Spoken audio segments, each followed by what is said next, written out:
It's time for the insane, the honest, and the profane with your host, Brandon Combs. Jed Hoyer has been a coward as a GM. He doesn't go out and he doesn't make the big splash signings. He doesn't spend the money in the right places. But then I don't let Craig Counsell off the hook because, yes, did he get put in a bad spot with this rotation by Jed Hoyer? Absolutely. But then you didn't put those guys that you did have in a position to succeed in the playoffs. And Ryan Fitzgibbons. I mean, if he's just as good as Justin Fields, it's probably the worst draft pick in the history of Bears football. It probably is. And one of the worst draft picks in the history of the NFL. It's Combs and Fitz, Windy City Sports Talk, right here on ChicagolandSportsRadio.com. And welcome to Combs and Fitz, Windy City Sports Talk. It's your boy, Brandon Combs, along with my guy, Ryan Fitzgibbons. Fitzy, what's going on, brother? Another week.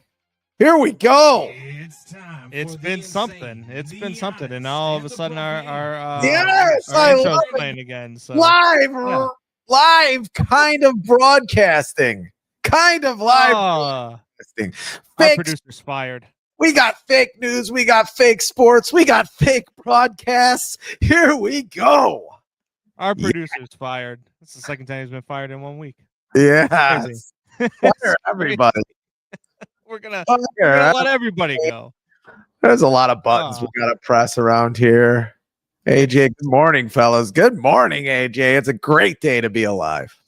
It is a great day to be alive. It's a great day to be a Bears fan too, man. There's a lot of good things going on with this Bears football team. We're gonna get to it in a little bit, even though Fitz hates the Bears and he doesn't like when they win, and he hates games that they lose because they have too many turnovers, and you can't have takeaways. If your defense is good, you're not for real. Those are the things that Fitz Never doesn't said the like. defense wasn't good, but We're gonna get to that. We're gonna get to maybe even talk a little bit about the World Series. But the news that shook the sports world this week shook the sports world. The NBA had two coaches, one active coach, one former coach, and a player arrested by the FBI. And the shocking part to the NBA was not the fact that Terry Rozier had told people to bet his unders and then faked an injury. No. That wasn't the surprise to the NBA. The surprise to the NBA was there was an underground gambling ring, which they don't care about anyway. And they tried to hide the Terry Rozier stuff. All of this has come to light. Now, here's my thing, Fitzy. And I want to get to your Fitz gibberish here because I know you've got one on this topic. The NBA knew about the Terry Rozier stuff and tried to sweep it under the rug. As a gambling person myself, as a guy who works for a sports betting network, Wagertainment Network, for a couple more months anyway, we have to place bets on sports. How does one willingly put their money on the NBA moving forward, knowing that they know that their players are doing this? As a matter of fact, Adam Silver, as we talked about last week, Adam Silver went on to the Pat McAfee show about a week and a half ago. I wonder if he knew this was coming down the line, even though he said he didn't. Bullshit. Anyway, I mean, if you put your money on this, knowing the NBA knows that their players, and I don't believe that it's just Terry Rozier. You'd be a fool to believe that it's just Terry Rozier and it's just the coach. I'm gonna forget his name now. Billups. Chauncey Billups. You'd be a fool to believe that those are the only two involved. So I believe more names are going to come out. I believe that Chauncey Billups and Terry Rozier, once they get into an FBI investigative room with lights on them and they get hammered down, are going to talk faster than Tekashi 6ix9ine did. I think more names are going to come out, and I think players in other leagues might even be implicated. Now, that's just my belief. There's no facts there. I using common sense and using what I know in life, and these players know players from other leagues, and there's no way that they didn't. this stuff has come to light. And it's not a surprise that it happened in the NBA. The story is wild. The mafia being involved is wild. But it's not a shock that this happened in the NBA. No, it's not. And I think it's time for It's Gibberish. It's a diatribe. It's conspiracy theory. And it's an island in the middle of unapologetic and sometimes inaccurate sports talk. We haven't really said anything yet. So there's nothing to say that is inaccurate. But Mark Twain once said, or may have once said, history doesn't repeat itself, but it often rhymes. The fact that historians are pretty sure Mark Twain never said those words. Hold on. Look at your screen and look at Doubting Thomas's comment and his new moniker. Innocent until proven guilty. And he's got Chauncey Billups at a poker table. Let the chips fall where they may, Chauncey. Let the chips fall where they may. Anyway, history doesn't repeat itself, but it often rhymes. Even though events in history aren't complete facsimiles, they do resemble each other, create deja vu, and remind us that we haven't changed that much. Take away the flat screens, AC, refrigeration, and the electric slide. And not much has changed since 1910. It's electric. It is. Not much has changed since 1910. We are still a rambling, mongrelized mob of hot fornicating weirdos. Yes. Say that twice. Who can't get enough of new, different, exciting, and manja. More. Like a psychedelic wind chime constantly turning into itself, into infinity. Yes. Whatever that means. Will you get on with it right now? Yes, I might. Why 1910, do I say? Because 1910 was the year the U.S. decided to make gambling illegal. Back then, they released a cleaned up statement on why gambling was made illegal. They said the desire for respectability and recognition of the social ills tied to gaming led to limits on gambling.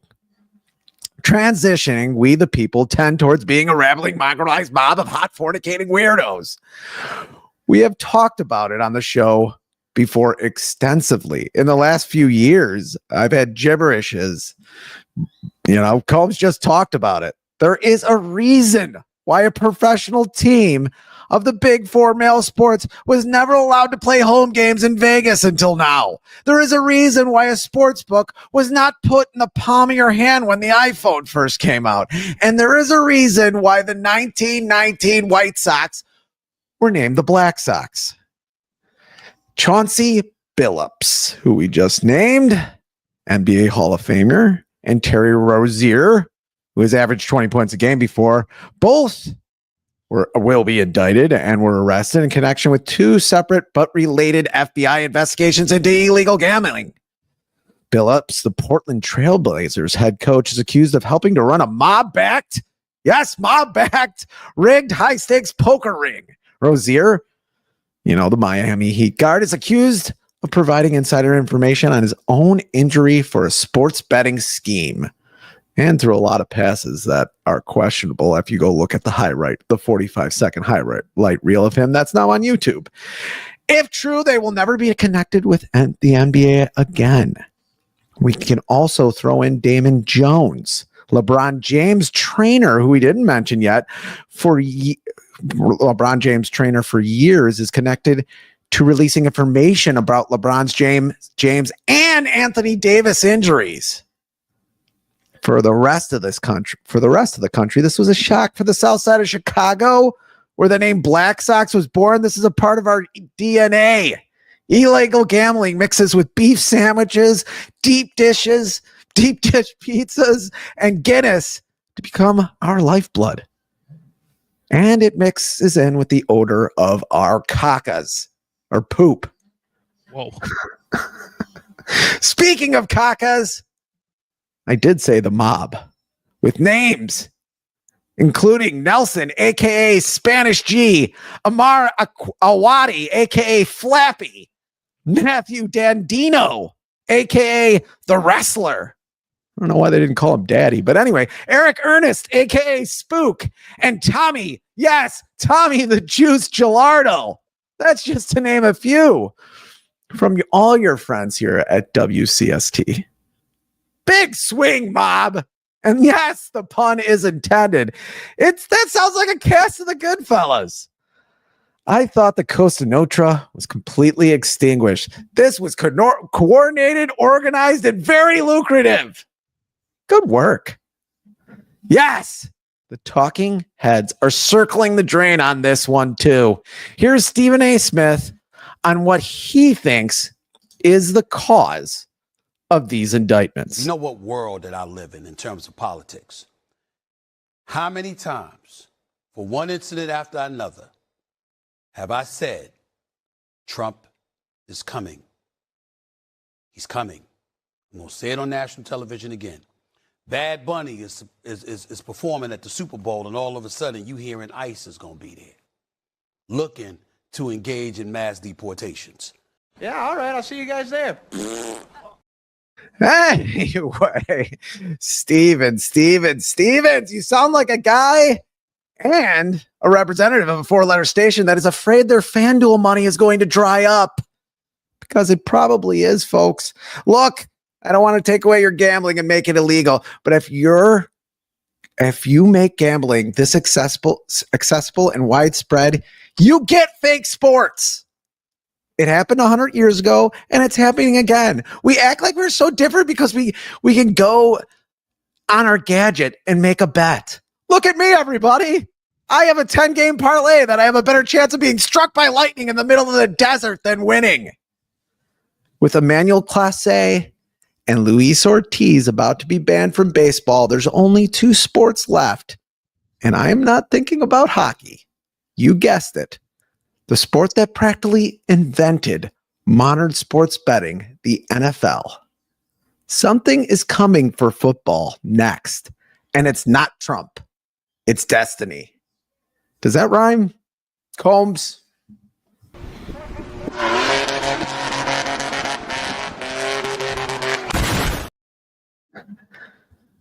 I just before I respond to your Fitz gibberish, okay?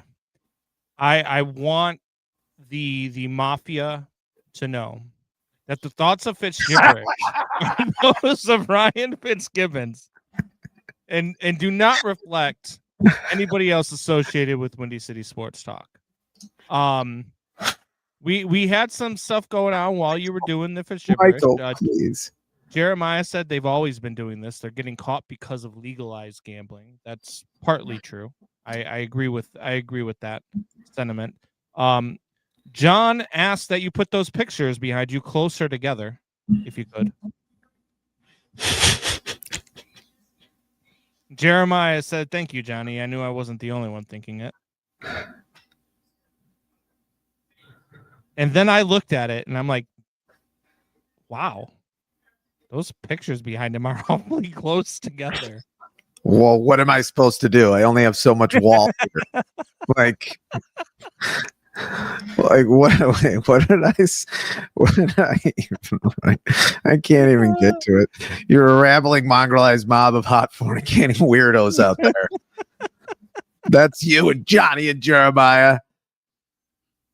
John says, say Italian words right, for Christ's sake. So they were paying attention to everything that you said, clearly. Good. So, look, first of all, the Stephen A. Smith stuff is stupid. I mean, the fact that, the fact that you go out there and you want to make this a political thing, which ESPN has been, I mean, they are one of the most political sports stations out there, and they have been for quite a while. And so it doesn't surprise me that they put that type of stuff on there. Most of us, we do try to stray away from the political side. Whichever way we lean is our own business, and we talk about sports. We don't talk about politics too much. But to put this on a presidency as opposed to athletes and coaches who are being paid millions and millions of dollars a year to play their game or cheating at their game is crazy to me. And look, I don't think legalized gambling is going away. As a matter of fact, I think it'll get bigger. I don't think people are going to stop putting their money on the NBA. I think people will continue to do so. I don't think that this is just a new thing. I don't think this happened because of legalized gambling. I don't think this happened because you made it more centralized and you allowed more people access to it. I don't think any of that stuff happened. I disagree, but go on. How? I mean, this stuff was going on in the 1920s, this stuff with the illegal gambling rings and the Terry Rozier stuff. I mean, this stuff was happening in the 90s before legalized sports betting. I think when you legalize something, you say it's okay. I think this is right, but it's still not okay to fix your league. And people go legally, like gambling. I'm gambling on this. I'm gambling on that. I'm gambling. You put it out there into the ether, and people are going to start gambling all over the place. It's going to seep into sports. It's not. You can't separate corruption. You can't put barriers around it other than making it illegal. I mean, you can't do that. You can't. And I'm sorry. People can yell at me about a false equivalency all they want. You can't make painkillers basically legal and then think you aren't going to have an opiate problem in your country. You can't make gambling basically legal and think you're not going to have a gambling problem in your country or in your sports. It's not going to happen. There's gambling addicts and they get taken advantage of. And this is exactly what happens. And then power gets involved and all this happens. There was a lot. I listened to a lot and read a lot of sports articles. There was a lot of good articles written on this. There was a lot of bad articles written on this. There's a lot of bad sports radio on this that wants you to look away from this. Well, but yeah. This is what started to run sports. And when this starts to run sports, and that's legal gambling too, which we've talked about many times. When more money is on one team than the other, it seems like a lot of the refs' flags in NFL goes towards the team that has less money on them. Yeah. I mean, it seeps in. It seeps into the sport. I'm sorry, it does.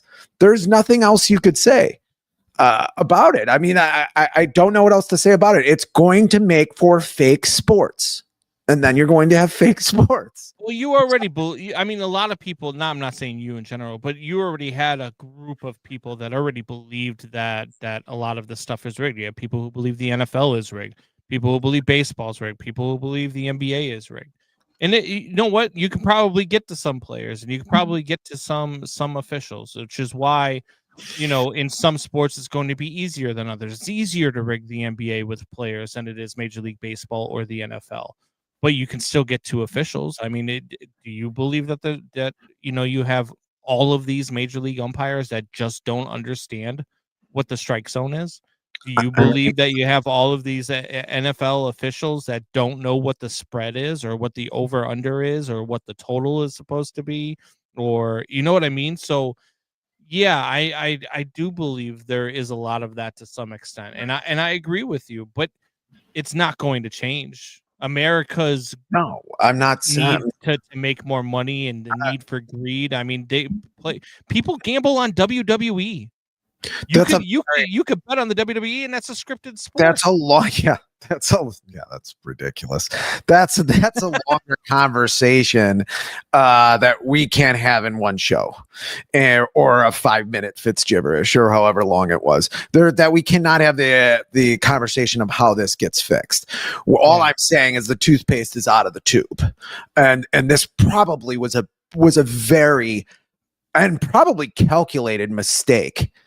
I mean, there's a sense here. I mean, you allow this to happen. You allow a team to be basically in Vegas. It's right off the strip. You go to Vegas now, and actually the Vegas tourism is down 40%. Why is that?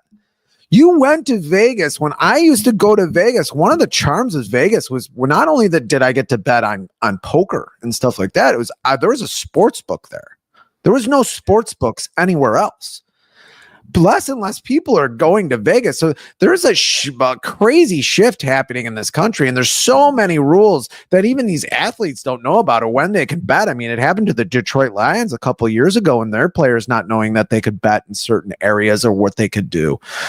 I mean, betting, you make it more widespread and there's going to be corruption all over the place. I mean, and to say that there's not anybody who like Stephen A. Smith who tries to make it political, that's a bunch of bull. That is a bunch of bull. He is trying to turn it into something else political because he can't have a sport that he talks probably 70 or 80% of. He talks about the NBA. I mean, that's how he grew up. He grew up in the NBA. He can't have that sport be fake. And I'm not just talking about players who make millions of dollars either. You can have, I mean, there's so much disparity in the NFL from the bottom to the top to where you could have a guy playing lineman, backup lineman for the Chiefs making $500,000 a year who could throw a game for you.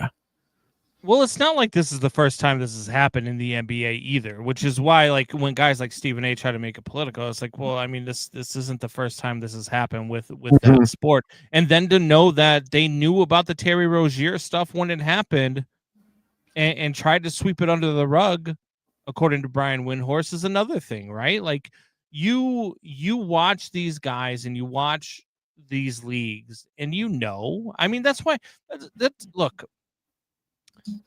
I'm not going to sit there and throw shade, but I mean, we remember when Jordan took 2 years off to go play baseball, right?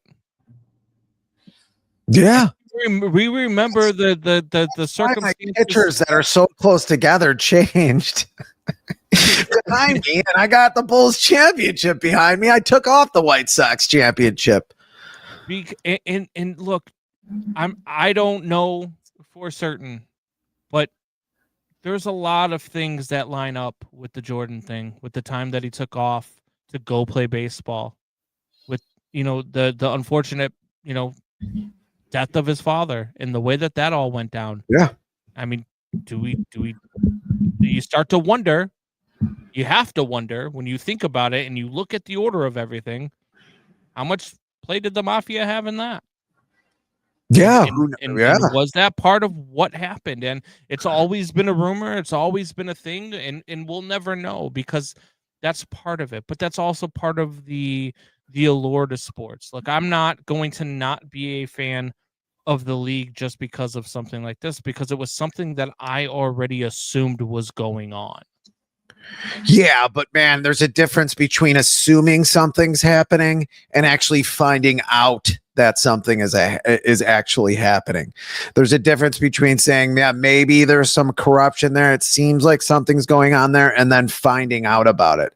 Think about the guys, John Fitzgibbons. Think about the guys who bet the house on Hulk Hogan back in the day. I mean, who knew the Ultimate Warrior would beat him?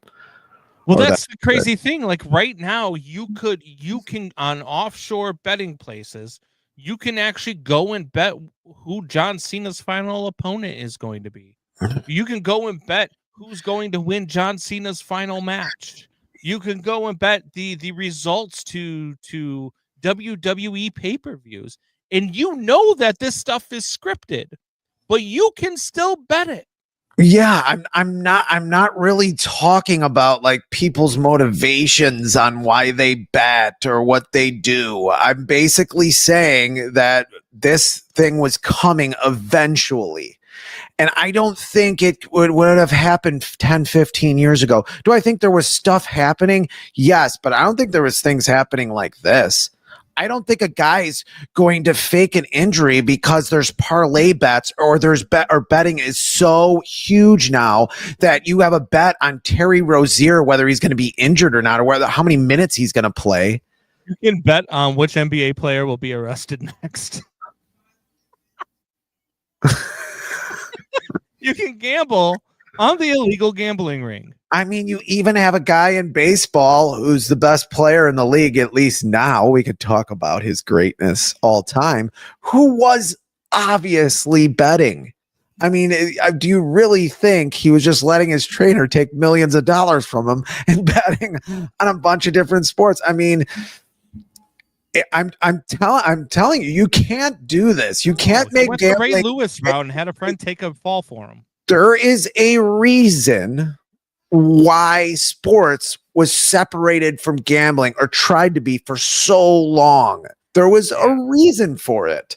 I mean, and it's an ancient reason that's like tied into our DNA. I mean, that was the point that we have a tendency to be this way as human beings, and you might as well just try to separate it. Once those lines blur, it's over. Yeah, it's over. Something catastrophic will have to happen, like the 1919 World Series. Something like that will have to happen before sports turn around again. I mean, this is a freight train going into a wall, and there's a lot of sports people acting like nothing happened. And I'm sorry, nothing didn't happen. This is the story. This is the sports story. And you can call me melodramatic. I don't really care. This is the sports story of the decade, at least. I mean, I'm sorry, it is. And it started with that Sports Illustrated story we talked about months ago, which I couldn't dig up because it was taking me, I tried for hours, but I couldn't dig up, that we talked about 2-3 months ago. It didn't even start with that. It started years ago. I mean, and when this story first broke, my initial reaction was that the NBA was done. Like, I don't know how the NBA recovers from this. But then as more and more information came out and I thought about it and I listened to it, and I was like, oh, the NBA knew this isn't going to kill the NBA. The NBA is going to actually thrive off of this. What are the odds that Rye could fit another picture in there? I'm gonna go 3-1 because they're like right underneath that football. He could 3-1. He could probably. Oh, see, there you go. You could probably fit at least a 3x5 in there in a frame, maybe a 5x7. Let's hit one over here. Yeah, right underneath the football is what I said. Under the football, yes, but then on the side of the Fitzgibbon shield too. He's actually got one behind his head that we just can't see because his head's so big. This is the third, fourth show I've had this background. John's finally figuring it out. Cool. He works a lot. You got to forgive the guy. You know. You're right. He's the only guy. He's the only guy that works. Yeah, and he's the only guy that doesn't know how to press playback on shows on YouTube. No, he only can watch live. Can't be bothered to go and do that. You can only watch available. Yeah. Listen, YouTube. This show is only accessible live. It gets burned after every taping. Fly Eagle. I'm working now.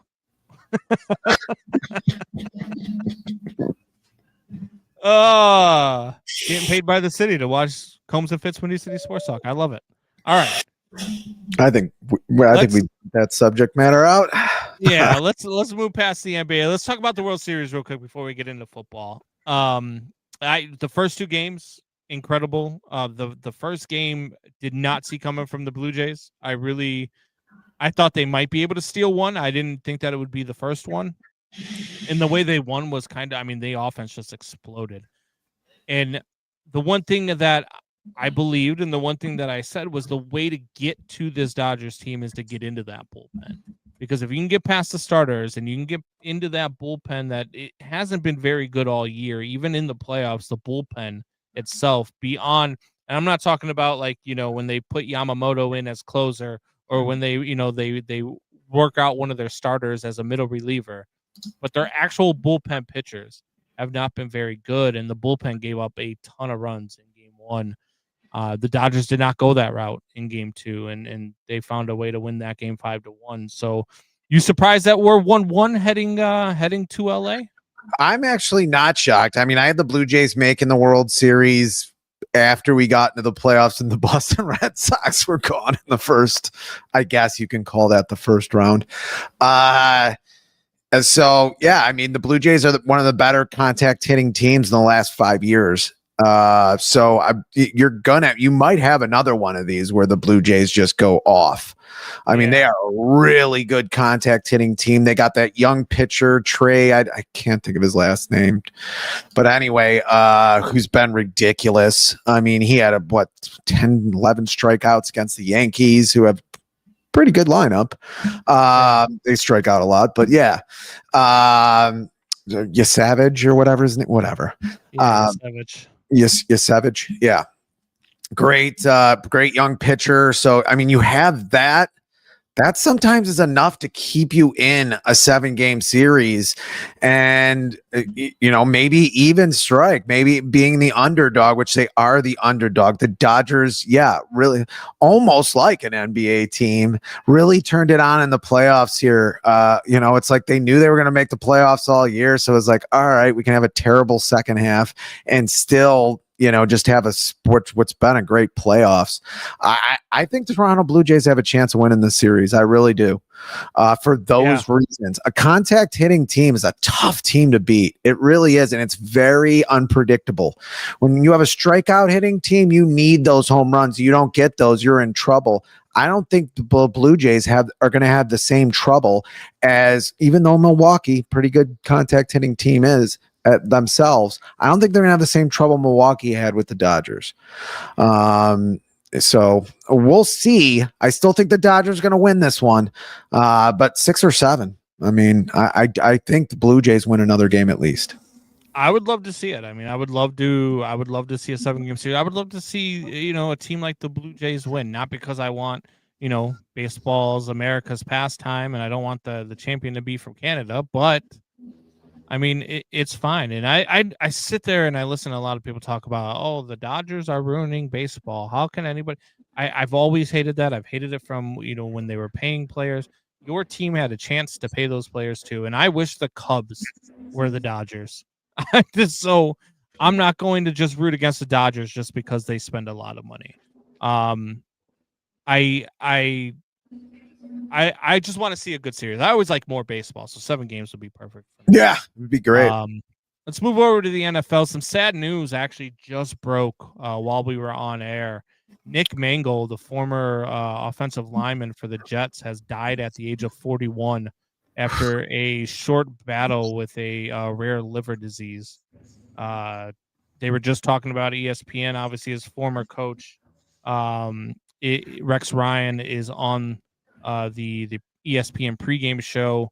And tough news, man. 41 years old. Nick Mangold, a staple of watching, and the AFC on CBS whenever they would show Jets games and seeing Nick Mangold and his long hair out there. So sad news for him, man. So thoughts out to his family. Yeah, for sure. It's crazy.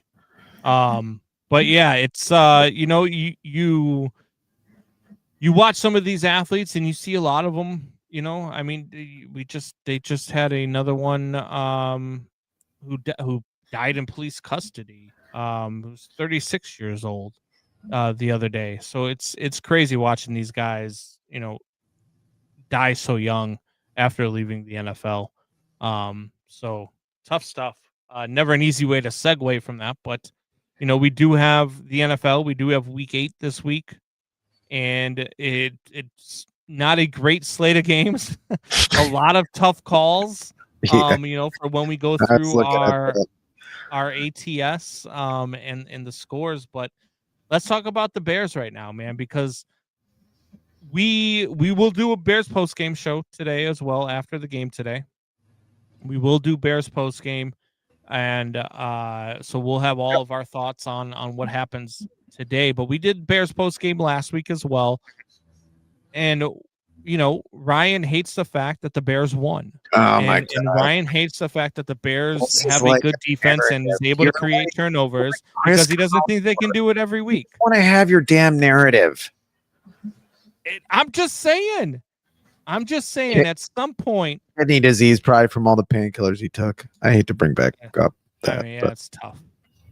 Doug Martin, the muscle hamster, says Jeremiah Murray. That was the name of the player who died in police custody. Yeah.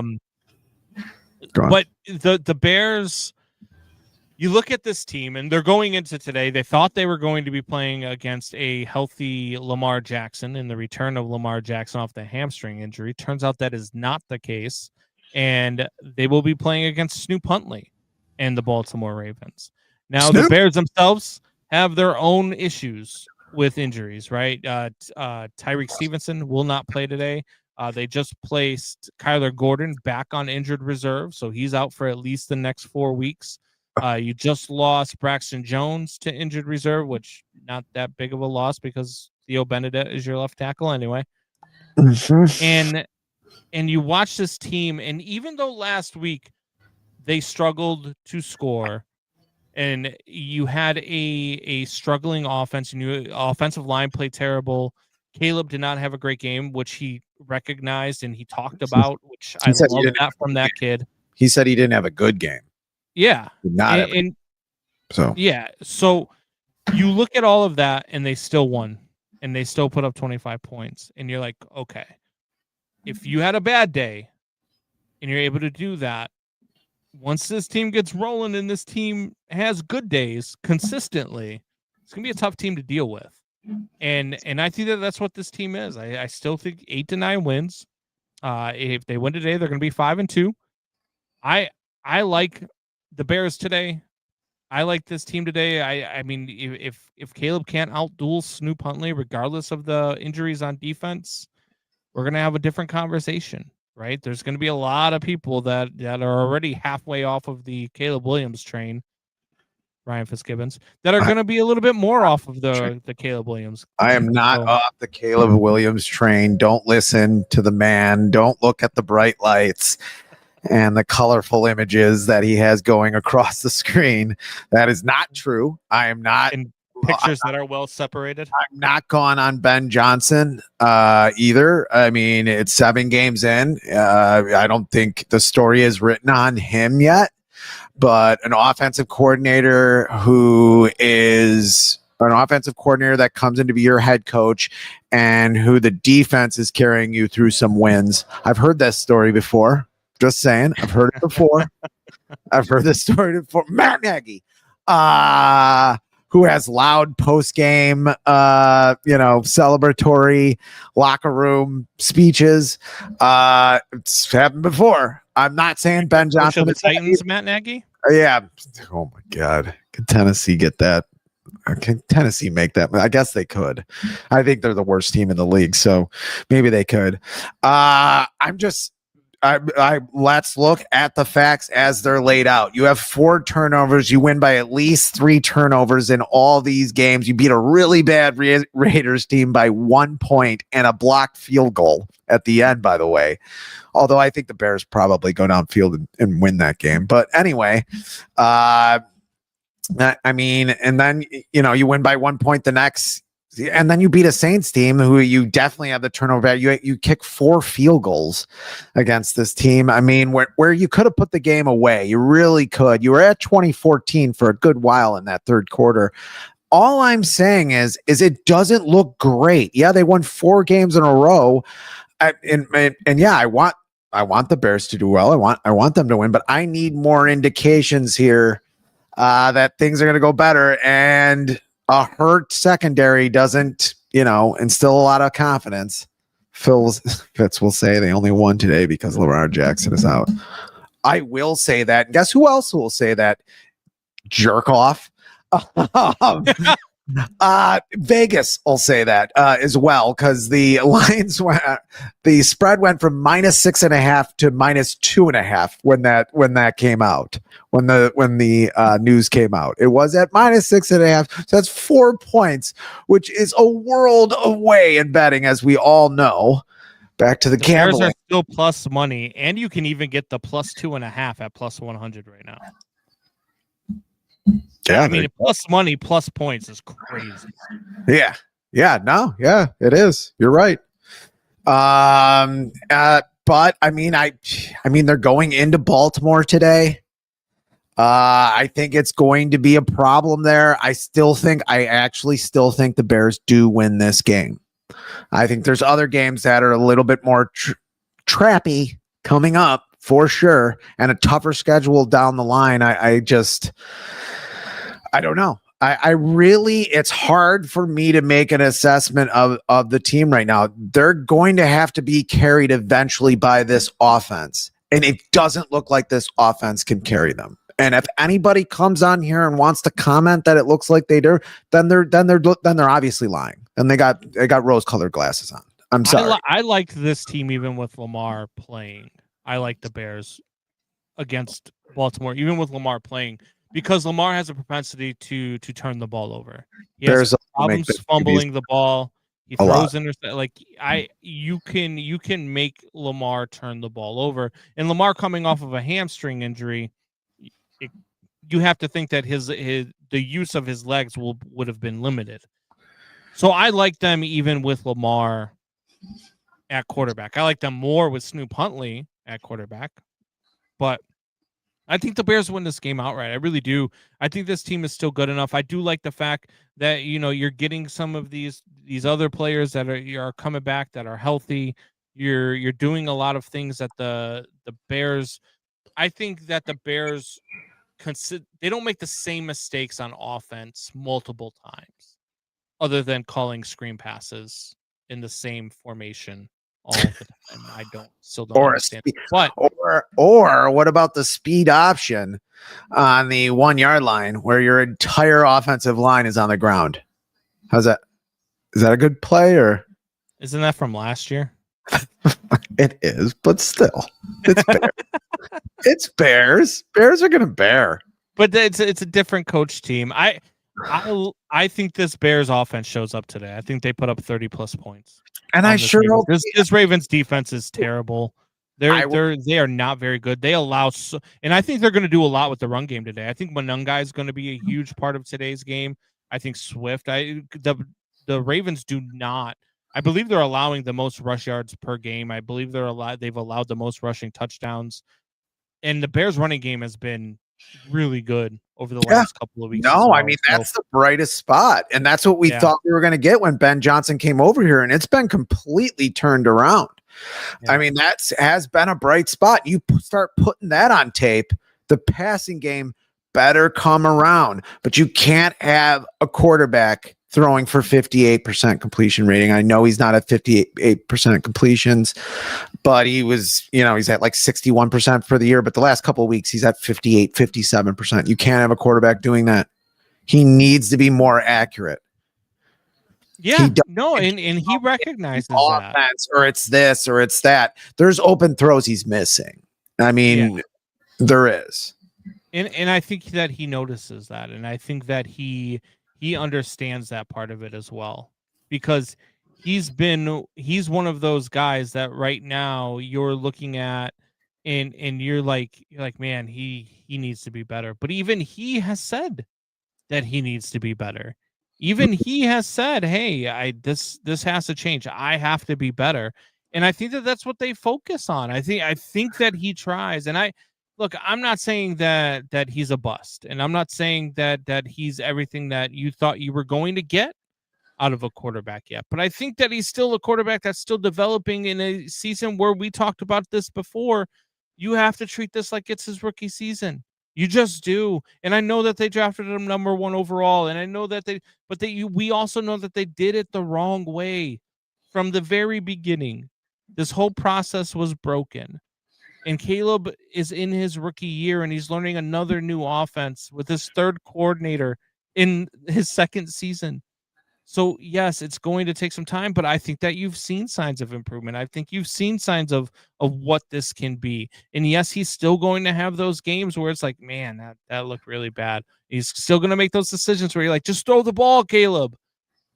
But for the most part, they figured this thing out. And for the most part, despite having games where Caleb is less than accurate, despite having games where Caleb isn't carrying this offense, when he doesn't, the run game picks him up, the defense picks him up, and they find a way to win the football game. And we say it time and time again. We say it about other teams. I don't think we say it about the Bears, because we know what this franchise has been, and we're so used to waiting for this team to crumble that we don't give it the credit. But that's what good teams do. Good teams find a way to win football games.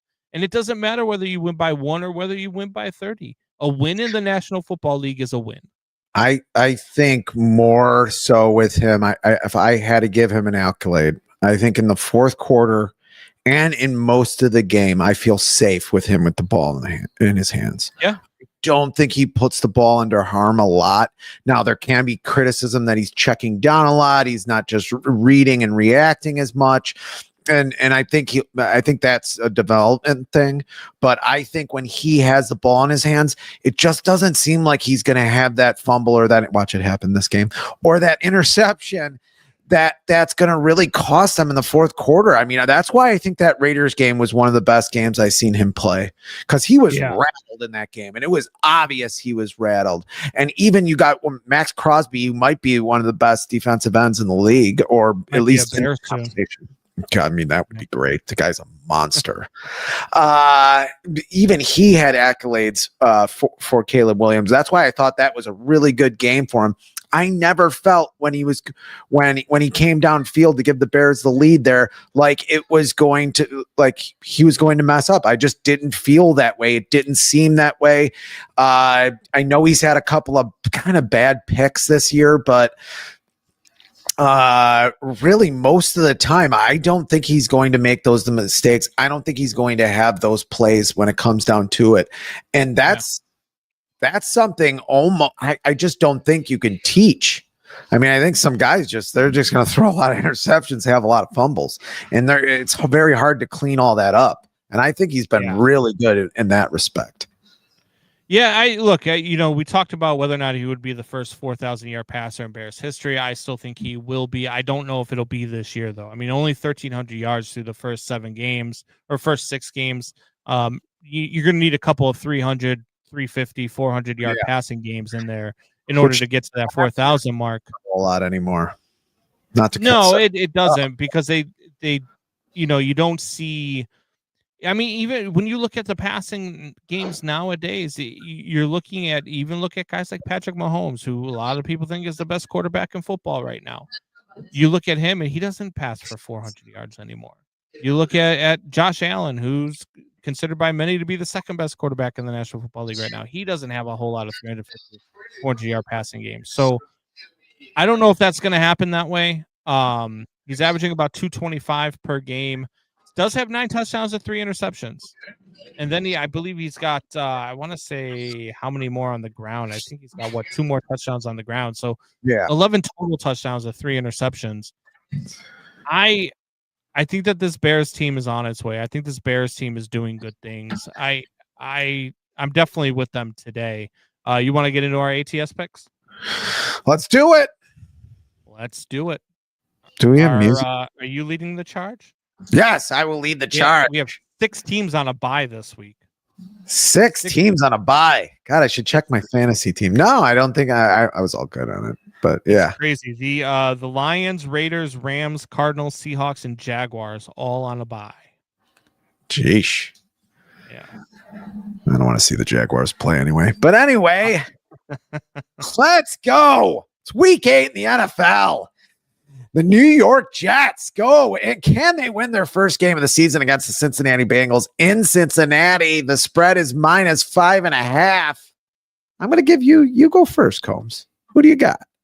New York Jets, Cincinnati Bengals going into Cincinnati.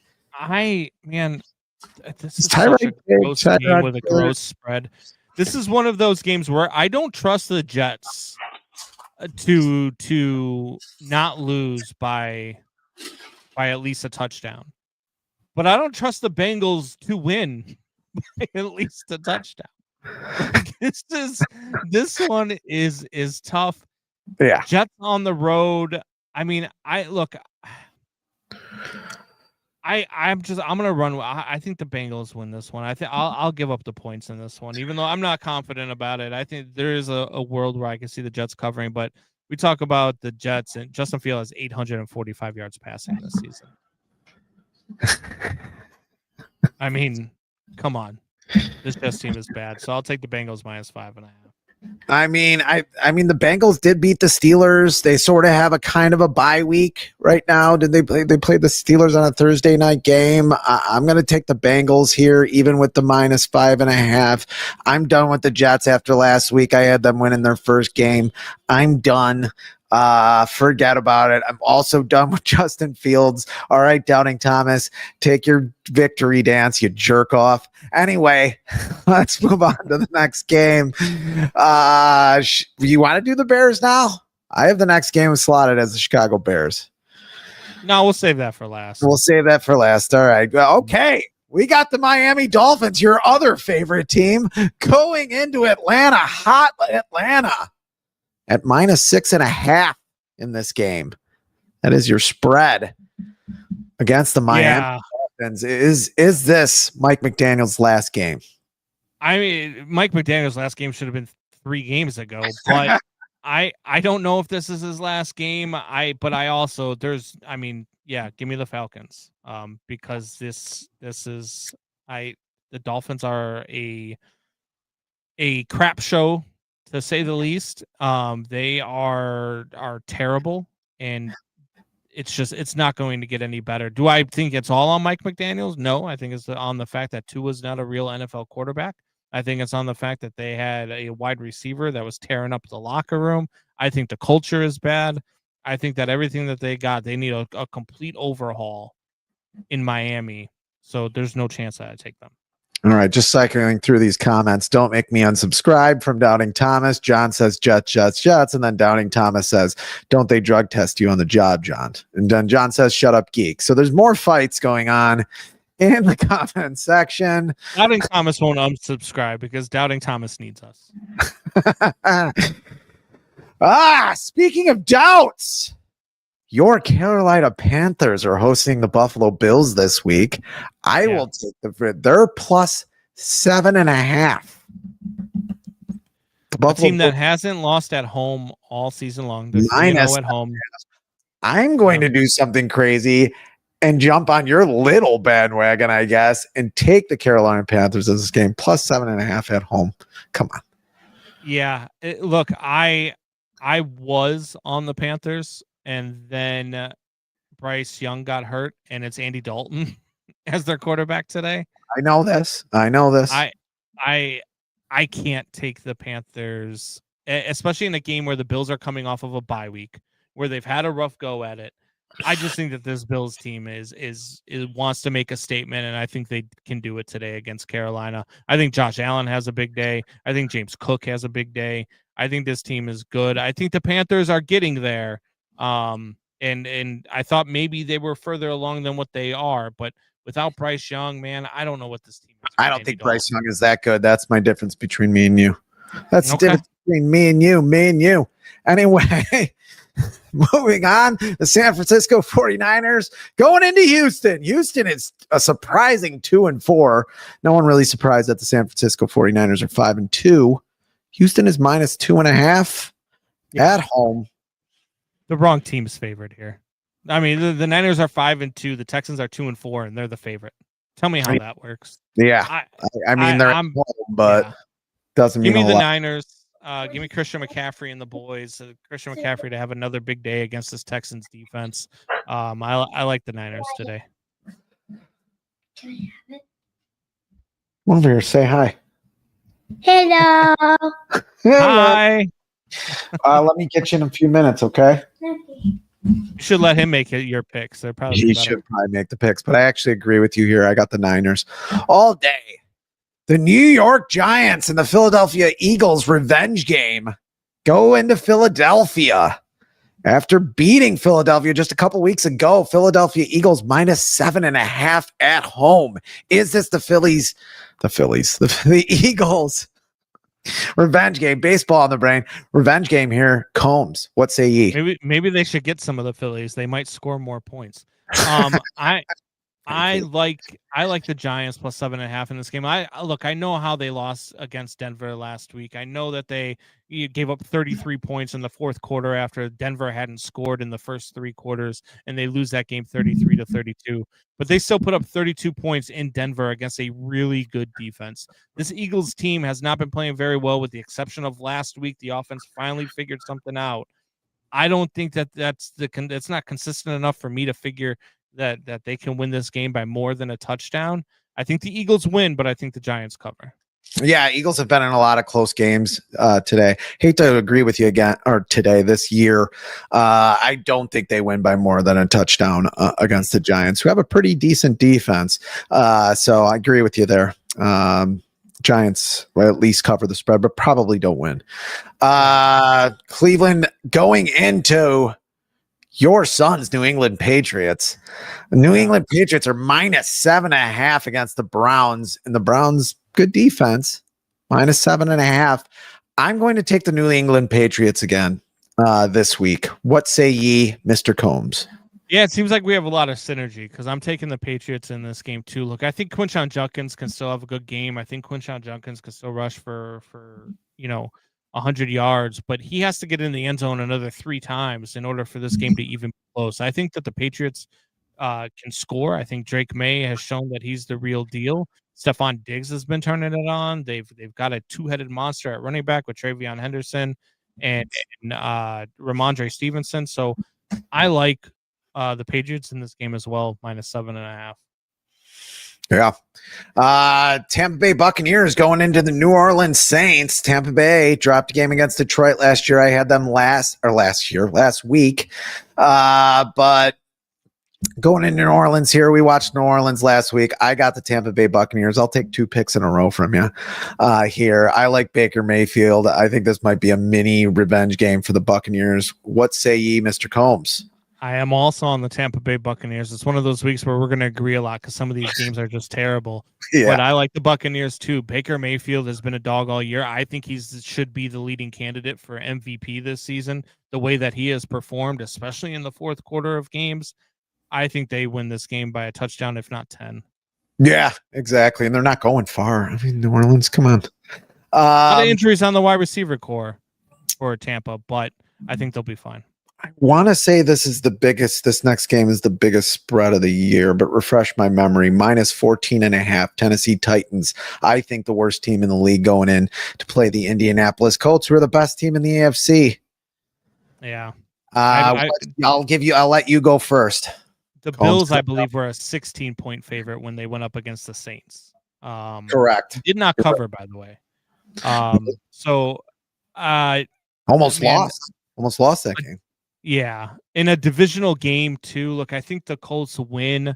I actually think they cover the spread too. I think at some point you have to stop thinking that Daniel Jones and the Colts are going to wake up and be Daniel Jones and the Colts again, because this team has shown week in and week out they are leading the league in scoring. They are scoring 37 points a game. This offense is really good. Tyler Warren should have been a Bear. Is the real deal. You look at the stuff that they've got, going on with Jonathan Taylor and the way things are working with that passing game. I mean, Daniel Jones has 1,800 yards passing already. 10 touchdowns, 3 interceptions. At some point, you are who you are, and right now the Colts are one of the best teams in the NFL. I'll take the Colts. Yeah, and they might have, with Jonathan Taylor, the best running back in the league. Right. I mean, this year so far. Yeah. I mean, not Saquon Barkley. Jonathan Taylor. I mean, watch the guy run. He ran all over the Bears last year, and the Bears couldn't really do much about it. And the Bears had a decent defense in the beginning of the year last year, and he's just been great. Yeah, I mean, I hate the Tennessee Titans, and if they get Matt Nagy, I mean, I'm going to hate him even more. I think the Colts cover, and they're all over the Titans this week. Dallas going into Denver. The Denver Broncos, who gave up that giant lead and last week to the Giants, have the Dallas Cowboys coming into Denver. I'm taking Denver here at -3.5. I don't think that's a big enough spread in this game. What say you? I think you're crazy. I'm betting Cowboys money line. I am betting Cowboys the plus the 3.5 because you're going to give it to me. I'm going to bet the over in this game, excuse me, and I think the Dallas Cowboys score a ton of points in this game. You look at what the New York Giants were able to do to this to this defense last week, and I don't think it's any different I think you got a much more talented offense with the Dallas Cowboys. I think you're going to have a big day from Dak. I think you're going to have a big day from CeeDee Lamb. I think you're going to have a big day from George Pickens. I think the Cowboys win this game, and to be honest with you, I think the spread is in the opposite direction. I think the Cowboys should be a 3.5-point favorite. Because can somebody check if Matt Eberflus got another haircut?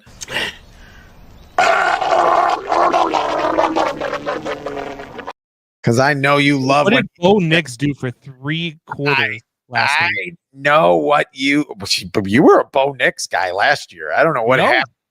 I know. Okay, I'm out on him. Okay, your Green Bay Packers, Combsy, going into Pittsburgh. I'll Is kill you. this the Aaron Rodgers revenge game? Is it? Is it? He says it's not. He says he has no hatred towards He the says Green a Bay lot of Packers. things. He says he likes to get you in touch He with says it. there's no love lost, and I love the way that he used those words. No love lost with Jordan Love being the Packers quarterback. Oh, boy. I think this is the pack. I don't know if you know this, but Jordan Love averages a 115 passer rating on Sunday Night Football.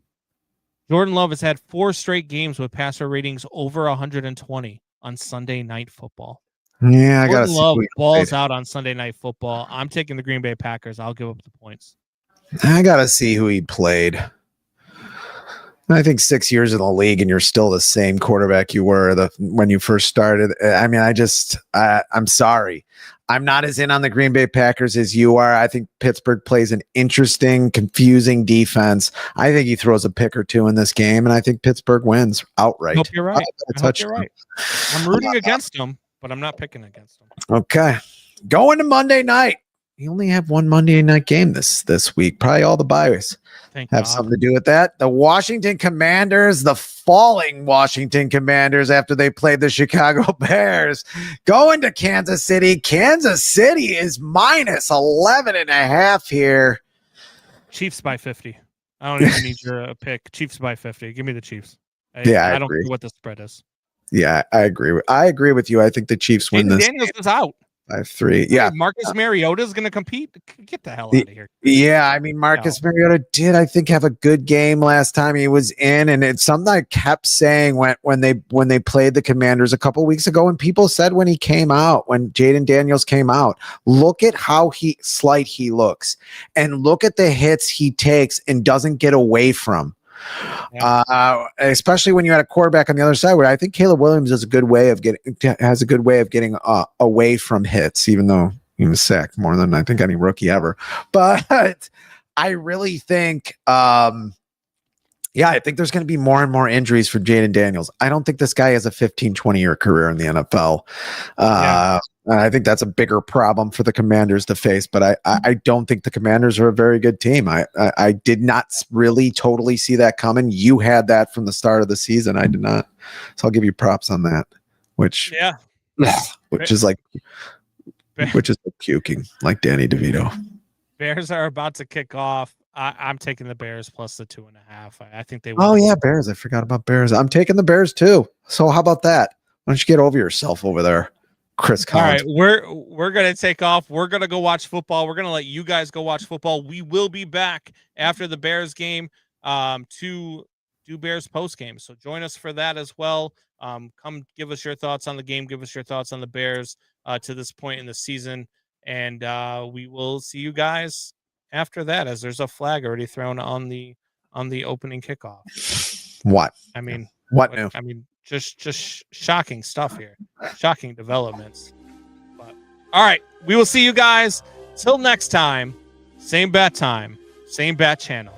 Tell your friends, tell your neighbors, tell your enemies. Have a good one.